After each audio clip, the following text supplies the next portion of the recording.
Welcome to my review of the LEGO Silent Mary. If you're just here for a quick take, what do I think of this set? I think it's great. I think it's great for a couple reasons.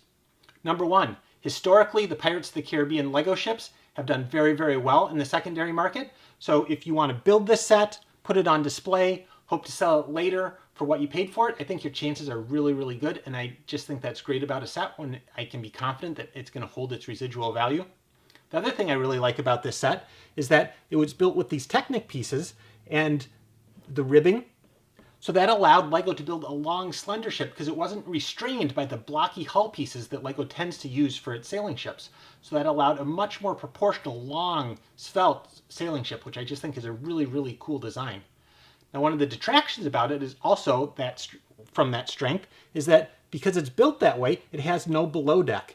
So you can see there's not really any spot to put the figures. It's not a play set. Really, it is a display set. Unlike the other ships, which were play sets. So that's a little bit different in maybe how they're going to perform. And also this ship doesn't come with any iconic pirates. So the old Pirates of the Caribbean ships came with Blackbeard or with Davy Jones, iconic, historic pirates. It really, really helped their value. This doesn't come with any. So will that hurt its value long term? Maybe. But what does it have instead? It has this guy. It has the zombie shark. The zombie shark is big. It can hold a whole minifigure inside of there. When these zombie sharks came out, a pair of them, because this comes with two, were selling for $50 on eBay. So the zombie shark is this ship's iconic captain. I think that that's going to help hold its value for a used complete set. So if you want to stay and watch the full review, I will go through all of these things in more depth. Now, how did I prepare for this show? Well, I thought, well, I better go back and watch all the movies because I hadn't seen them in a long time just to refamiliarize myself with the story. I remember really, really liking the first one, so I didn't realize I went back. 2003, 14 years ago is when Curse of the Black Pearl came out. I watched it again and I really, really liked it. To summarize it for you, if you haven't seen it in a while, it's about two pirates. One's cursed. He really, really wants to lift his curse so he can eat an apple. And tragically, he dies before he can fulfill his dream. And it gave us the Black Pearl. So here you go. You can see the Black Pearl. This is the only LEGO sailing ship done in the black hull plates. But you can see how it's sort of shorter. It's blockier because it has these pre-constructed hulls, which go together really, really fast and are much stronger than the ribbing that's done in the Silent Mary. It was a $100 set. You can go ahead and see how it's done. New ones, $400. Used ones, $200. That's good value. And it's staying steady. It hasn't been dropping at all like we've seen in some of the other sets. Even though, if you go and look at the eBay data, you can see that a lot of the most recent sales of this ship have all been clone knockoffs for like 50 bucks. The originals are still doing really, really well. And that's encouraging for these sailing ships that they're holding their value like that. So there's the Black Pearl. The second ship, Dead Man's Chest, introduced a new villain of Davy Jones. And of course in that one, this cursed pirate miraculously came back to life. And he got to eat his apple, fulfill his dream. Everything was great. And it gave to us the Flying Dutchman. There you go, the Flying Dutchman. Yes, I know LEGO didn't really make a big Flying Dutchman, but luckily SpongeBob to the rescue. There's a Flying Dutchman. There's a Davy Jones. This is the Flying Dutchman that LEGO has put out. Maybe sometime they'll release a Flying Dutchman from the Pirates of the Caribbean movie. As you can see, the SpongeBob version is barely above water. It doesn't do a whole lot. The third movie came out at World's End, and it had nothing to do with apples. I really didn't understand it. It gave us no pirate ships. Let's move on.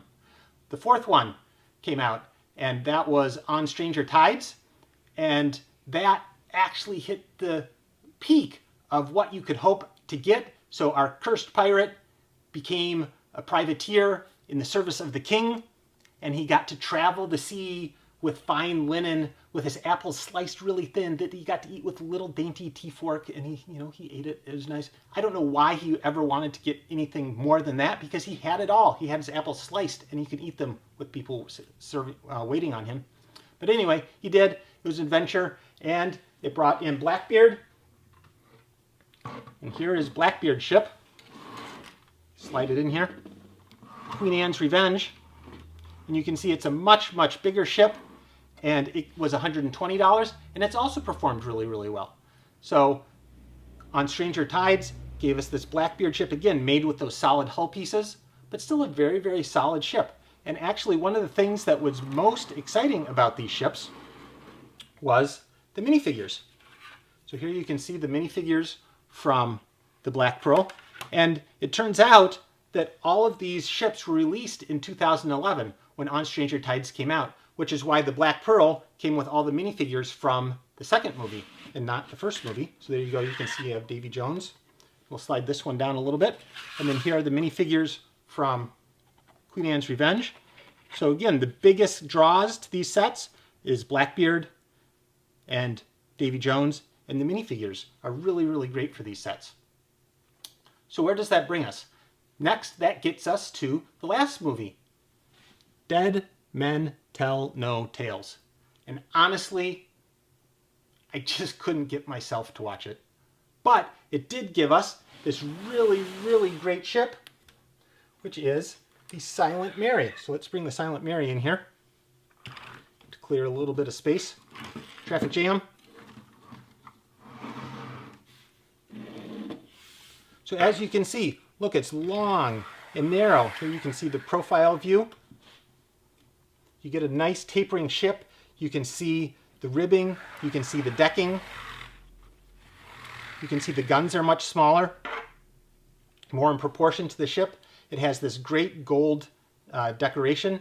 And Silent Mary, I just really, really like the ship. And it can hinge like all good ghost ships can do. Yeah, why shouldn't a ship be able to do that? I just think it's a wonderful, wonderful ship. But let's check out the build in more depth. You can see the beginning here of the strong Technic frame that's used for the internals of the ship to hold all the pieces on. One thing about this ship is because of with the Technic frame and how it's built, there is no below deck, so there's not really a spot to put any minifigures. But you can see there's lots of ornamentation, lots of stuff in gold, and lots of guns that are more in proportion to the actual shape of the ship. And now we're adding on the ribbing, which gives it that nice curved ship shape. And I just really, really like the planks, and it really looks like the bones of a ship. And of course, lots and lots more gold, lots of ornamentation to really build this thing up. And lastly, we're going to add on those sails that are starting to fall apart and all the ghost portions of the ship. And lastly, let's take a look at these minifigures and of course that really, really cool zombie shark. Well, so what did you think of the build? I thought it was really cool. You could see it had all those Technic pieces where they put cladding over the top. It really reminded me of a UCS Star Wars set more than a traditional pirate ship, which to me is a big attraction and to other people is a big detraction, because as you can see, it doesn't quite fit in with the standard Lego armada of ships. But just think about the shipwreck possibilities. It would make a really, really nice shipwreck in any scene. So now that comes to the big question of, should you buy it? Well, if you're a collector, that's pretty easy. Do you like it? If you like it as a collector, yeah, you should buy it. You should probably wait as long as you can, though, until maybe there's a really good deal or maybe a discount, double VIP, good promo set. No hurry to buy it, but as soon as you need it, go ahead and buy it. It's a great set. Now, if you are an investor, that gets to be a little bit more tricky. Should you buy this as an investor?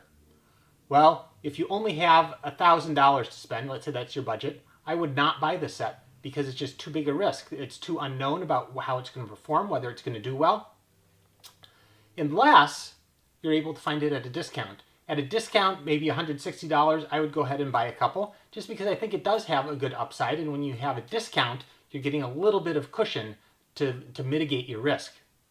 Now let's say you had $10,000 to spend. Well, then you can diversify a lot more. You can accept a lot more of that risk, and then I would go ahead and buy one at retail.